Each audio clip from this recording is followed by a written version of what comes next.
कि हम जैसे ही शिव को अपना गुरु बनाते हैं, तत्क्षण हम कहते हैं उस व्यक्ति से कि शिव को गुरु बनाकर ये 3 सूत्र करिएगा, शिव आपके गुरु हो जाएंगे। लेकिन हम कभी भी ये नहीं सोचते कि 3 सूत्र सहायक है, तो मूल क्या है इसमें। कोई काम ऐसा होगा जो मूल है और उस काम की पूर्ति के लिए ही सहायता ली जाती है, सहायक क्रियाओं का सहारा लिया जाता है। अगर ये तीनों सूत्र सहायक हैं तो मूल क्या है। शिष्यानुभूति आप में से किसी ने पढ़ी है कि नहीं मुझको नहीं मालूम। सन 1990 में शिव के शिष्य साहब हरिनानंद जी ने अपनी अनुभूति को कागज पर लिखने की कोशिश की। अनुभूति, भाव का स्तर शब्दों में नहीं समा सकता, लेकिन उसको लिखने का प्रयास किया जा सकता है। वो शब्द झलक हैं, लेकिन आग तो उसके सीने में होती है जिसने उसको लिखा है। तो उस शिष्यानुभूति को साहब श्री ने 1990 में लिखा और प्रारंभिक समय के गुरु भाई और गुरु बहनों ने अच्छी तरह उसका अध्ययन किया, मन से किया। अध्ययन मतलब सिर्फ पढ़ के नहीं किया, मन से किया।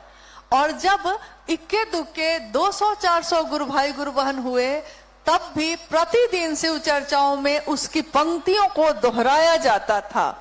क्या खूबसूरत पंक्तियां हैं उसकी। हर पंक्ति, हर वाक्य शिष्यता के उच्चतम शिखर को छूता है। शिव भाव के शिखर की तलहटी में ही समस्त संकीर्णताएं तिरोहित हो जाती हैं। शिव विसंगतियों में संगति की स्थापना है। अद्भुत वाक्य। क्या मैं पूछ सकती हूं कि अभी इस मैदान में उपस्थित आप में से कितने लोगों ने साहब की शिष्यानुभूति को पढ़ा है? आप में से किसी ने पढ़ा है इसको? पढ़े हैं, लेकिन संख्या फिर भी कम ही लग रही है। आधे लोग पढ़े हैं, आधे लोग नहीं पढ़े हैं। मेरा अनुरोध है कि उसको पढ़िएगा जरूर। आप चाहिए तो इसकी कोई कीमत नहीं ली जाती है। आप जब भी चाहिए कभी अगर आइए, या यहाँ के गुरु भाई गुरु बहन अगर आते हैं तो ले आ सकते हैं, आपको दे सकते हैं। उस पूरी पुस्तक में एक वाक्य लिखा है ऐसा जिसके बारे में लिखा गया है कि ये अनिवार्य है। एक ही चीज, बाकी शिष्यानुभूति में कंगन पहनना भी अनिवार्य नहीं कहा गया है। तीनों सूत्र भी सहायक प्रक्रिया है, कंगन भी सहायक है, शिव का काम करने में आपकी मदद करता है। क्योंकि आप कंगन जब रुद्राक्ष का पहनते हैं तो कोई देख के पूछता है आपसे, कंगन पहने हैं, रुद्राक्ष पहने हैं, क्या बात है। तो आपको एक मौका मिल जाता है शिव चर्चा करने का, यानी ये भी मदद करता है। तो अनिवार्य कुछ भी नहीं लिखा है। एक पंक्ति लिखी है जिसमें लिखा हुआ है कि ये अनिवार्य है। क्या आप में से कोई ये बता सकते हैं कि वो पंक्ति क्या है?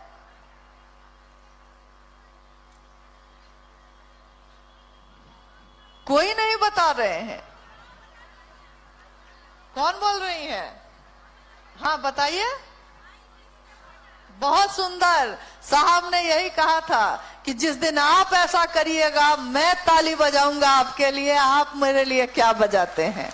चलिए, इतने लोगों में एक गुरु बहन ने खड़े होके जवाब दिया और जवाब बिल्कुल सही है, इसलिए इस जवाब को लॉक किया जाए। लेकिन मेरे पास पैसा नहीं है, इसलिए हम 1 करोड़ आपको नहीं दे सकते। हाँ, तो ये जवाब है इनका, अस्थाई शिष्य भाव। ये तीनों सूत्र भी हम इसीलिए करते हैं कि मेरा जो भाव है शिष्य का वो डगमगाए नहीं, वो हिले नहीं। कोई आया तो कुछ और समझा कर चला गया, कोई आया तो कुछ और समझा के चला गया। ये मेरे मन में जो रंग चढ़ा है उस रंग पे कोई दूजा रंग अब ना चढ़े। ये रंगरेज है मेरे पिया जिन्होंने रंग दिया है मेरे मन को, तो अब इस रंग में कोई दूसरा रंग ना चढ़े, इसकी कोशिश है ये। इसके लिए ये तरीके हैं कि ये काम करिए, मन ही मन दया मांगिए, मन ही मन प्रणाम करिए, शिव की चर्चा करिए, कंगन पहनिए, चाय पिलाइए, खाना खिलाइए, बैठाइए, एक प्रणाम करिएगा तो अनेक परिणाम आएंगे उसके। ये सारी तरीके हैं, लेकिन ये तरीके हैं अस्थाई शिष्य भाव हो जाए इसके लिए, प्रेम हो जाए इसके लिए ये तरीका है। लेकिन तरीका प्रेम नहीं होता। लेकिन तरीका इसलिए महत्वपूर्ण है कि उस तरीकों को छोड़ दीजिएगा तो प्रेम हो भी नहीं सकेगा। बड़ा मुश्किल है इस शिव तत्व को समझना, और शिव के शिष्य के तत्व को समझना भी बड़ा मुश्किल है। कोई एक बार सुन लेता है तो वो कहता है कि साहब तो हमेशा बोले कि मुझको प्रणाम करने की जरूरत नहीं है, महादेव को प्रणाम करना। और किसी दूसरे ने दूसरे दिन जाके सुना है तो उसने कहा कि उस दिन साहब कह रहे थे कि जो मुझको प्रणाम नहीं कर सकता वो शिव को क्या प्रणाम कर सकता है। तो बड़ा हम लोग अद्भुत स्थिति में पड़ जाते हैं कि समझ में ही नहीं आता कि वो एक बार कहते हैं कि जो मुझको प्रणाम नहीं कर सकता वो शिव को प्रणाम क्या करेगा, और एक बार कहते हैं कि जो शिव को प्रणाम नहीं कर रहा है वो मुझको क्या प्रणाम करेगा। तो ये तत्व समझना बड़ा मुश्किल है। इसलिए तत्व सीखने के लिए, तत्व समझने के लिए, उसकी गहराई में जाने से अच्छा है समर्पित हो जाना, अपने आप को समर्पण कर देना इस बात के लिए कि मैं तो आपका शिष्य हूं। और शिष्य तो अज्ञानी ही होता है। जो इस बात को समझ गया वही सबसे बड़ा ज्ञानी है। जो ये कह सकता है कि मुझको कुछ नहीं आता, सचमुच में सबसे बड़ा ज्ञान यही है कि मुझको कुछ नहीं आता। लेकिन जब तक हमको ये समझ में आता रहेगा कि मुझको भी कुछ आता है, तब तक ये रास्ता ही वैसा नहीं, इस पे जाना ही नहीं हो सकेगा। आइए हम लोग इसे धूप लग रही है ना, अभी धूप याद आ रही थी। देखिए शिव भाव में धूप भी समझ में नहीं आती है। जब चित्त में प्रकाश फैलता है, जब हमारी चेतना उस शिव से मिलती है, चाहे कहीं मिले, अकेले में बैठे हो, किसी की बात सुन के मिल रही है, किसी से बात कह के मिल रही है, लेकिन अगर चेतना उस शिव से मिलती है तब क्या होता है? तब तपती धूप में भी ठंडी हवा का एहसास होता है। तब पतझड़ में भी फूलों की पंखुड़ियों का एहसास होता है। और तब मरुस्थल में भी बारिश की बूंदों की शीतलता अनुभव होती है, जब चित्त का आकाश हो और उसमें शिव का प्रकाश फैला हो, तब ऐसा होता है। आइए हम लोग कुछ जिज्ञासाओं पे बात करते हैं। आइए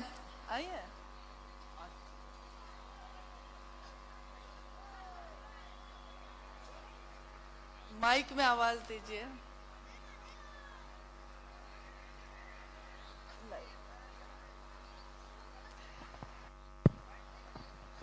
जिज्ञासा है कि समष्टि से सिमटा हुआ मानव अपनी मानवीय मूल गुणों से वंचित रह जाता है, कृपया इस पे प्रकाश डालें।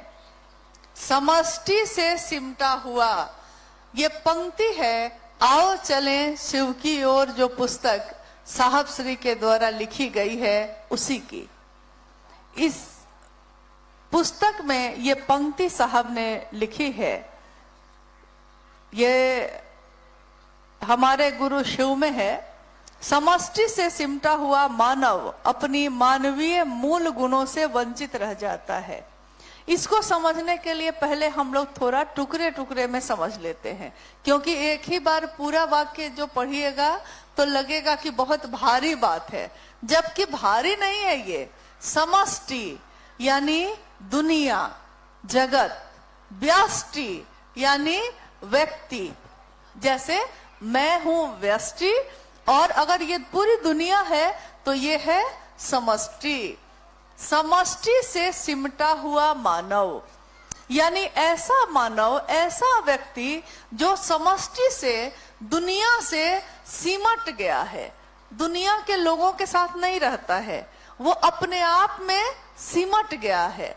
तो अपने आप में जो सिमट गया है, अपनी मानवीय मूल गुणों से भी, जैसे मानव का मूल गुण क्या होता है, किसी भी इंसान का मूल गुण घृणा नहीं होती, नफरत नहीं होती, ये उसका मूल गुण नहीं है, ये ऊपर से चढ़ाया हुआ गुण है। लेकिन उसका अंतर जो है, अंदर का जो मानवीय गुण है, वो किसी भी मानव का प्रेम है, करुणा है, सहानुभूति है।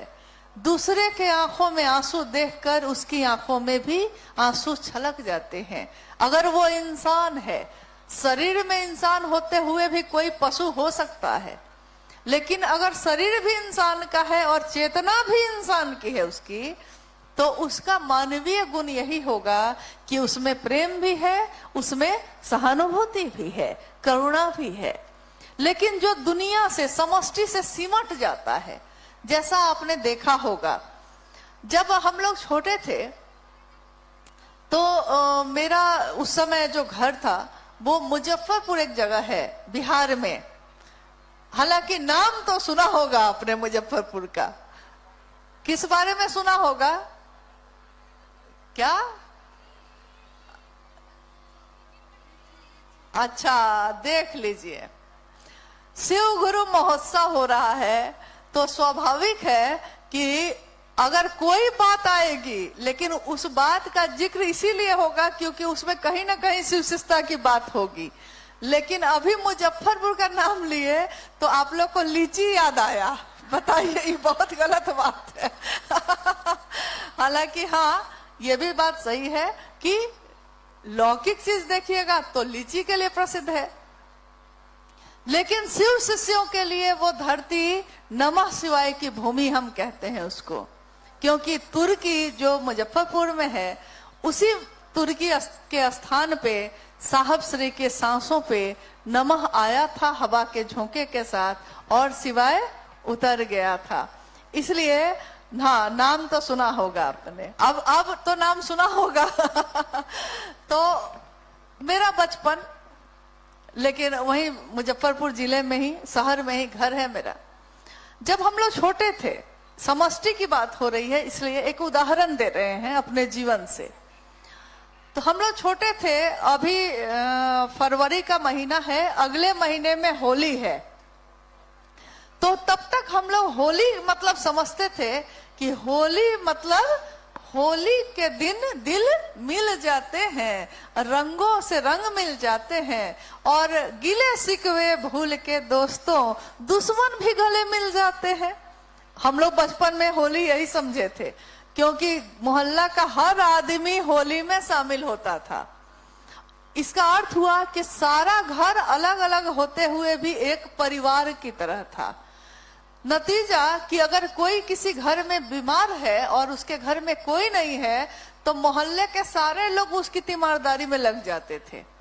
लेकिन इन कुछ वर्षों में, अभी कितने वर्ष हुए होंगे, 20-25 वर्षों के अंदर में इतना परिवर्तन हुआ है कि अब कभी पूछते हैं, जा तो पाते नहीं हैं, लेकिन पूछते हैं कि क्या होली में आप लोग सबके यहाँ गए थे, लोग आप सबके यहाँ आए थे, तो पता चलता है कि अब होली जैसे पर्व में भी कोई घर से नहीं निकलता है, कोई किसी को अबीर लगाने नहीं जा रहा, कोई किसी के घर में पुआ खाने नहीं आ रहा। न जाने क्या हो गया है, घर बढ़ते चले गए हैं और रिश्ते टूटते चले गए हैं, ऐसा हो गया है। यानी समष्टि से सिमटा हुआ। दुनिया में पहले थे कि सब एक दूसरे से मिलते थे, अब सब अपने में सिमट गए हैं। कोरोना काल में, कोरोना जब हुआ था, रांची में एक घटना हुई जिसमें एक बूढ़ी महिला, उसका जो शरीर, उसकी मौत हो चुकी थी, लेकिन क्योंकि कोरोना का समय था, कोई किसी के तरफ झांक भी नहीं रहा था। तो जब दुर्गंध उठने लगी तो लोगों को पता चला, पुलिस में खबर की गई, फिर प्रशासन आया और उस महिला के शरीर को वहां से उठा के ले जाया गया। देखिए, जैसे ही दुनिया से सिमट के कोई आदमी अकेला होता है, अकेला यानी अलग फ्लैट में रहेंगे, अब माँ बाप के साथ नहीं रहेंगे, अब संयुक्त परिवार में नहीं रहेंगे, अब पति पत्नी अलग रहेंगे, भाई भाई के साथ नहीं रहना चाहता, दोस्त दोस्त के साथ भी औपचारिक हो गया है। अगर अपने आप आ जाए तो आप पूछते हैं कि बोल के क्यों नहीं आया, पहले से क्यों नहीं बताया, यानी औपचारिकता हो गई। क्या हुआ? मूल मानवीय गुण भी खत्म हो गए। मौत हो गई किसी की आपके बगल के फ्लैट में और आपको पता भी नहीं चला, क्योंकि आपने कभी 10 साल से आप वहां हैं, लेकिन आपने कभी पता ही नहीं किया कि आपके बगल में कौन रहता है। न उसको आपसे वास्ता, न आपको उससे वास्ता। समष्टि से सिमटा हुआ व्यक्ति मूल मानवीय गुणों से भी वंचित हो जाता है। करुणा खत्म हो गई, सहानुभूति खत्म हो गई। जब खत्म हो गई तब क्या ढूंढते हैं? हम किसी को प्रेम नहीं देते, लेकिन हर व्यक्ति दूसरे से प्रेम ढूंढता है। अभी अनु भैया जब आए और चर्चा कर रहे थे तो उन्होंने कहा कि गर्मी बहुत है तो लोग जो है पेड़ ढूंढ रहे हैं। बड़ी सुंदर इस पे एक पंक्ति है कि शहर बसाकर अब सुकून के लिए, क्योंकि शहर बस गया है बड़ा बड़ा, तो सुकून के लिए अब शांति चाहिए। अब शहर बस गया है तो वहां शांति नहीं है, सुकून के लिए गांव ढूंढते हैं और हाथ में कुल्हाड़ी लिए हुए हैं और छांव ढूंढते हैं। यानी कुल्हाड़ी लेकर काटे भी जा रहे हैं और छांव भी ढूंढ रहे हैं। तो जब काट ही दिया है तो अब छांव कहाँ मिलेगा? आज शिव शिष्यता को इस कालखंड में 50 वर्ष से ऊपर हो गए, 51वां वर्ष बीत रहा है। 50 वर्ष से ऊपर ये शिव की शिष्यता का ये कालखंड में समय हो गया। प्रारंभिक समय में कैसे कैसे लोग आए होंगे, किस तरह उन्होंने अपने निर्बल सामर्थ्य में, न्यूनतम व्यवस्था में महादेव के काम को बढ़ाने में अपनी भूमिका दी होगी। लेकिन जैसे ही भीड़ थोड़ी बढ़ी, कुनबे में थोड़ा सा लोग बढ़े, तो हमको आपको सबको ये अच्छा लगता है। हालांकि जो थोड़ा पुराना हो गया उनको भी झुकना चाहिए, उनको भी अपने बाद आए हुए गुरु भाई गुरु बहनों को प्रेम देना चाहिए, रास्ते पे चलने का तरीका बताना चाहिए और साहब और दीदी के बारे में सुनाना चाहिए, ताकि वो सुने और समझें कि उनके जीवन में इसकी क्या भूमिका है, इसकी क्या कद्र है, शिव की शिष्यता क्या है, ये समझने में उनको मदद मिले। और नए जो गुरु भाई गुरु बहन बन रहे हैं और आ रहे हैं तेजी से, हम सब चाहते हैं, साहब स्वयं चाहते हैं कि वो लोग आगे बढ़े, महादेव के काम को और बढ़ाए, विस्तार दे, व्यापक करे और कोई किसी के रास्ते में खड़े होकर रोके नहीं, उसको चलने में मदद करे। लेकिन उनको भी ये याद रखना चाहिए कि पांव सूखे हुए पत्तों पर अदब से रखना। पांव जो आज पत्ते गिर के जो सूखे हुए आपको लग रहे हैं, कभी हरे थे वो, कभी उसी हरे हरे पत्तों ने हवा दी थी, ठंडक दी थी, छांव दी थी। पांव सूखे हुए पत्तों पर अदब से रखना, धूप में मांगी थी तुमने पनाह इनसे कभी।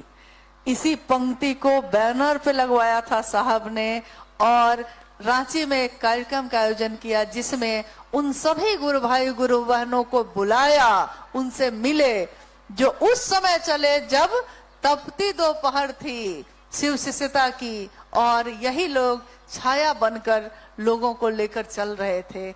आज उनके शरीर शिथिल हो गए हैं, लेकिन हम उनकी भूमिका को नजरअंदाज नहीं कर सकते। हम सभी शिव के शिष्यों को उन सभी सूखे पत्तों पर अपने पांव को अदब से रखना चाहिए, क्योंकि उस समय जब साहब दीदी के साथ हम और आप न थे, उन लोगों ने ही इस महादेव के काम को बढ़ाने में मदद की थी। हम उनको कम से कम प्रणाम तो कर सकते हैं, हम कम से कम उनके प्रति कृतज्ञ तो हो सकते हैं। आइए कुछ जिज्ञासाओं पे हम बात कर लें। जिज्ञासा है कि साहब कहते हैं शिष्य की तरह सोचो, सोचने में क्या तुम्हारा खर्च होता है, तो ये शिष्य की तरह सोचना क्या होता है, कृपया दीदी जी बताया जाए। देखिए ये प्रश्न है कि साहब कहते हैं कि शिष्य बनकर सोचा करो, ये ना, हाँ शिष्य की तरह सोचो। क्या शिष्य की तरह सोच भी नहीं सकते हो, साहब कह रहे हैं। जिज्ञासा भी यही है, शिष्य की तरह सोच भी नहीं सकते हो। शिष्य क्या सोचेगा? कोई भी शिष्य अपने गुरु के बारे में सोचता है कि मेरे गुरु के आदेश का पालन हो रहा है कि नहीं हो रहा है, और मेरे गुरु का नाम इससे बढ़ेगा कि घटेगा। कोई शिष्य होगा तो वो यही सोचेगा, क्या मेरे इस काम से, मेरे इस कृत्य से महादेव का नाम होगा तो हम उस काम को करेंगे, और अगर मेरे इस काम से महादेव का नाम बदनाम होगा तो कदापि न करेंगे न करने देंगे। ये भी बात है। जो शिष्य होगा वो अपने गुरु का झंडा बुलंद रखता है, और गुरु का झंडा बुलंद रहेगा हमेशा। शिष्य आते रहेंगे जाते रहेंगे, शरीर में आते रहेंगे जाते रहेंगे, लेकिन महादेव का झंडा तो बुलंद ही रहेगा। आपने देखा होगा जब देश पे अगर आक्रमण हो जाए और देश के सारे लोग हथियार लेकर सीमा पे पहुंच जाते हैं, किस लिए? कि मेरे देश की रक्षा हो सके, हम इस देश में सुरक्षित रह सके। सवाल अगर देश की रक्षा का आता है तो पहली पंक्ति के लोगों को अगर वो धराशायी हो जाते हैं, वो गिरने लगते हैं, और पीछे की पंक्ति में जो लोग खड़े हैं वो दौड़कर उस देश के झंडे को पकड़ लेते हैं, गिरने नहीं देते। शरीर गिरता चला जाता है लेकिन झंडा नहीं गिरता। महादेव का झंडा साहब और दीदी ने थाम रखा है, लेकिन हम ऐसा काम करें कि हमारे कृत्य से वो झंडा बुलंद हो, गिरे नहीं। कभी गिरेगा तो नहीं, लेकिन कम से कम मेरे कृत्य से ऐसा ना हो। इसलिए शिष्य बनकर सोचना होगा, तो आपको हर उस बात पे सोचना होगा जो महादेव के काम के परिधि में आती है। क्या मेरे ये करने से अच्छा होगा या बुरा होगा? बहुत ऐसे लोग हैं जो हर जगह के कार्यक्रम में आपको दिखेंगे, लेकिन ये प्रश्न ये है कि समय है बहुत कम और काम है बहुत ज्यादा बाकी। बहुत काम अभी बाकी है।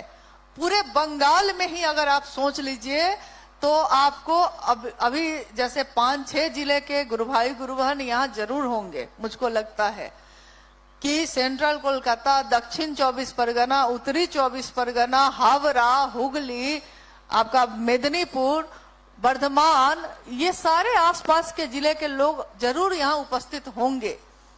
लेकिन आप अपने घर में चारों तरफ देखिए, क्या आपके घर के चारों तरफ शिव शिष्यता व्यापक हो रही है? क्या घर घर जाकर बात करने का तरीका हमने कम कर दिया है? अगर ये किया है तो इसको फिर से ठीक करने की जरूरत है, क्योंकि व्यक्ति का व्यक्ति से बात करना जरूरी है। ये महोत्सव या कार्यशाला या दूसरी चीजें जो मीडिया के द्वारा भी हम लोग देते हैं, वो लोगों के मन में शिव गुरु है, हम शिष्य हो सकते हैं, ये संदेश तो पहुंचा सकती है। लेकिन असली जागरण तब होता है जब व्यक्ति व्यक्ति से बात करता है, और इतनी बात करता है कि वो पौधा मजबूत हो जाए। जब वो पौधा मजबूत हो जाए फिर आगे बढ़ जाइए और दूसरों को भी अब जोड़ने की कोशिश करिए। लेकिन अभी काम बहुत बाकी है और हम सब ये संकल्प लेते हैं, क्योंकि ये जगह बहुत महत्वपूर्ण है। ये एक ऐसी धरती है जिस धरती पे हम आप बैठे हैं। हमारे साहब और दीदी के चरण यहाँ पधारे हैं एक साथ। शिव और शक्ति का ये अन्योन्याश्रित प्रेम ना हो। अन्योन्याश्रित यानी इतना अभिन्न है, एक है। अलग होकर भी एक है और इतना अभिन्न है, इतना अन्योन्याश्रित है कि इसके प्रेम के बिना घास की एक पत्ती भी नहीं उग सकती। तो इस धरती के पे बैठे हम सभी शिव के से ये संकल्प ले, फिर से संकल्प ले, पुनर्स्थापना शिव की कर चुके हैं साहब, लेकिन उन पौधों को पानी चाहिए, छांव चाहिए, उनको देखभाल की जरूरत है। तो आप हम सब मिलकर इस महान काम को, इस बड़े उद्देश्य को, अपनी संकीर्णताओं को पीछे छोड़कर करने की कोशिश करें। अंतिम करते हैं, एक कोई करके अंतिम कर देते हैं। जिज्ञासाएं तो बहुत सारी आपने भेजी हैं, समय की अब मानना है। चलिए एक अंतिम जिज्ञासा है, अध्यात्म क्या है? शिव रूपी ज्ञान से संजात एक सामान्य आचरण, एक सामान्य भावाचरण जगत के लिए अनुकरणीय है। कैसे? पहली जिज्ञासा है, आध्यात्म क्या है? आध्यात्म सबके लिए एक ही तरह की रोशनी है, वो अलग अलग नहीं है, लेकिन जिसके शरीर में जो जीवात्मा है तो वो परमात्मा का ही अंश, ऊर्जा ही है। वो वही ऊर्जा जो मनुष्य के शरीर में आई है, अंश में आई है, तो उसको मनुष्य आत्मा कहते हैं, जीवात्मा कहते हैं। वही ऊर्जा जो परम ऊर्जा के साथ है, परमात्मा कहते हैं। और वही जो अलग अलग शरीर में जिसका प्रस्फुटन हुआ है, जो अंश है शिव का, उसी ऊर्जा से आज हम आप सब चल रहे हैं। साहब कहते हैं कि दिया यानी जिसमें आप दीप जलाते हैं, वो दिया चाहे सोने का हो, चाहे चांदी का हो, चाहे मिट्टी का हो, या किसी बालू से आपने बना लिया है, गोबर से बना लिया है, दिया चाहे अलग अलग हो सकता है, लेकिन उस दिए की रोशनी, उसमें जो बाती है, उसको जलाने के बाद उसकी रोशनी को देखकर अगर दिए को ढक दिया जाए और सिर्फ आपको रोशनी दिखाई दे, तो आप भी बता नहीं सकिएगा कि ये रोशनी सोने के दिए से जल रही है कि मिट्टी के दिए से जल रही है। ये पता नहीं चल पाएगा, क्योंकि रोशनी सबकी एक ही है।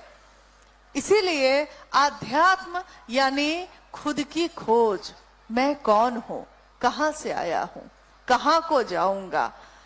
ये फूल जो खिलते हैं, मुरझाते हैं, कैसे खिलते हैं, कैसे मुरझा जाते हैं। एक दिन साहब श्री ने भी ये सोचा था। साहब के परिवार में, साहब के पिताजी के जो पिताजी थे, यानी साहब के दादाजी, उस समय सिवान के अमलोरी में हैजा फैला और 3 दिनों के अंतराल में साहब के दादाजी और उनके भाई, 2 भाई, सारे के सारे लोग 3 दिन के अंतराल में खत्म हो गए। साहब ने लिखा है इसको कि मैं सोचता था कि ये क्या होता है कि अचानक कोई चलता फिरता हंसता बोलता आदमी, ऐसा क्या होता है कि वो सीधे चलते चलते खत्म हो जाता है। लगता है जैसे उसके अंदर का वो प्राण निकलते ही उसके शरीर में अब कुछ ना रहा। ये कहां से आया था, कहां को चला गया, मैं कौन हूं, कहां से आया था, जब नहीं आया था तो कहां था, और जब इस शरीर से निकलूंगा तो कहां जाऊंगा। इसकी खोज ये है अध्यात्म। और एक जिज्ञासा है कि शिव के शिष्य का एक सामान्य भावाचरण भी जगत के लिए अनुकरणीय होता है। शिव भाव से संजात एवं प्रगाढ़ सामान्य भावाचरण भी, इसकी ये जो पंक्ति है, ये पंक्ति भी किस पुस्तक की है, कहां लिखा हुआ है ये पंक्ति? शिष्यानुभूति में देखिए बहुत जरूरी है उसको पढ़ना। शिष्यानुभूति की ये पंक्ति जिसमें साहब कह रहे हैं कि शिव भाव से संजात एवं प्रगाढ़, संजात मतलब भींगा हुआ डूबा हुआ उसमें, और प्रगाढ़ यानी गहरा। एक सामान्य भावाचरण, एक सामान्य भावाचरण का अर्थ हुआ कि दैनिक काम आप चल रहे हैं, आप बोल रहे हैं, आप बैठा रहे हैं किसी को, आप खिला रहे हैं, आप खा रहे हैं, आप सो रहे हैं, आप जग रहे हैं, आप मिल रहे हैं, आप विदा हो रहे हैं, एक सामान्य भावाचरण। लेकिन ये सामान्य भावाचरण क्या है, इसमें क्या है, इस सामान्य आचरण में भाव है, भावाचरण, यानी ये आचरण भाव के साथ है। तो जिस भी शिव के शिष्य के मन में शिष्य भाव प्रगाढ़ होगा, गहरा होगा, उसका सामान्य भावाचरण भी जगत के लिए अनुकरणीय हो जाता है। यानी उसके चलने का तरीका, उसके प्रणाम करने का तरीका। आप में से कितने लोगों ने देखा होगा, साहब श्री से जब भी आप मिले होंगे तो आप जब तक प्रणाम कर ही रहे होंगे कि आपने देखा होगा कि उनके दोनों हाथ पहले ही जुड़ गए और झुककर वो प्रणाम कर रहे हैं। इतना सुंदर प्रणाम कि देखकर ही मन मोह जाए और लगे कि प्रणाम हो तो ऐसा हो। क्योंकि प्रणाम तो ऐसा भी होता है ना कि कोई आया है ऐसे घुटना छुआ और प्रणाम कर लिया, कोई आया है उसने ऐसे ऐसे किया और प्रणाम हो गया। लेकिन एक प्रणाम ऐसा भी होता है जिसमें भाव भरे होते हैं और वो झुकता है। वो आप में भी शिव को देख रहे हैं इसलिए झुक रहे हैं, हम में भी शिव को देख रहे हैं इसलिए झुक रहे हैं। तो जो शिव का शिष्य होगा उसका जो सामान्य भावाचरण होगा, उसको हर चीज में वो शिव ही दिखाई देगा, शिव से अलग कुछ भी नहीं दिखेगा। जब एक लैला के इश्क में मजनू को की हालत ये हो गई कि वो गुजर रहा था और एक मौलवी साहब खुदा की इबादत कर रहे थे, मजनू उनकी चादर जो बिछी हुई थी उस पर गुजर कर चला गया। वो गुस्से में आ गए और उन्होंने मजनू से कहा कि तुमको दिखता नहीं है कि मैं खुदा की इबादत कर रहा था और तुम मेरी चादर पर से चले गए, कुचल के चले गए। बेचारा घबरा गया। प्रेम में डूबा हुआ आदमी, प्रेम में जिससे प्रेम करता है उसमें डूबा होता है, दूसरों को पता चलता नहीं है। तो जब वो उसको रोकते हैं बोलते हैं तो वो घबरा जाता है, उसको लगता है कि मैंने क्या कर दिया ऐसा। तो मजनू ने कहा कि मैंने तो कुछ भी नहीं किया, मुझको दिखा ही नहीं। उन्होंने कहा कि तुमको दिखा कैसे नहीं। अब मजनू ने उनसे पूछा कि आप मुझको एक बात बताइए, मैं भी आपसे पूछना चाहता हूं। मैं तो मजनू हूं, एक लैला एक लड़की है, उसके इश्क में हूं, उससे प्यार करता हूं, मोहब्बत करता हूं, उसके इश्क में हूं। लेकिन जब से लैला से इश्क हुआ है मुझको लैला के सिवा अब कुछ भी नहीं दिखता है। इन रास्तों में भी उसी का चेहरा दिखता है, इन पत्तों में भी उसी का चेहरा दिखता है, कोई सामने से आता है उसमें भी उसी का चेहरा दिखता है। मैं करूं क्या, मुझको तो लैला ही लैला दिखती है। लेकिन ए भाई, तुम तो खुदा की इबादत कर रहे थे, तुमको मैं कैसे दिख गया, मैं ये जानना चाहता हूं। अब बताइए, जो महादेव महादेव कर रहा हो लगातार, उसको सारी चीज कैसे दिखाई दे सकती है। लेकिन अगर उसको सब दिखाई दे रहा है, इसका अर्थ है उसने खुद की खोज शुरू ही नहीं की।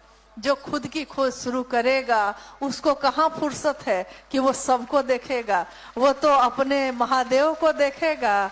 साहब और दीदी ने जो काम दिया वो करेगा और महादेव महादेव करता हुआ गुजर जाएगा, फुर्सत नहीं है आपके कालीन को देखने की भी नहीं और आपके कीचड़ को देखने की भी नहीं। आज तो हम सब के पांव वैसे ही है। महादेव के काम में चलते चलते साहब और दीदी के पांव कीचड़ से भर गए। माँ ट्रैक्टर पे बैठ के गांव गांव उनके साथ गई। उस समय जब वो डिप्टी कलेक्टर थे, माँ नीलम आनंद जो डिप्टी कलेक्टर की पत्नी और एक राज परिवार की बेटी, लेकिन गांव गांव जाना है और लोगों तक ये संदेश पहुंचाना है कि वो शिव को गुरु बनाए, तो सारी का आंचल उनका कीचड़ से भर जाता था। गुरु भाई कहते कि जा जा माँ, कीचड़ लग गया पूरा। साहब कहते कि वो पंक्ति नहीं सुनी तुमने कि बाढ़ की संभावनाएं सामने हैं और किनारों पर घर बने हैं। बाढ़ की संभावना यानी कभी भी बांध से पानी टूट सकता है, ये सब कुछ खत्म हो सकता है।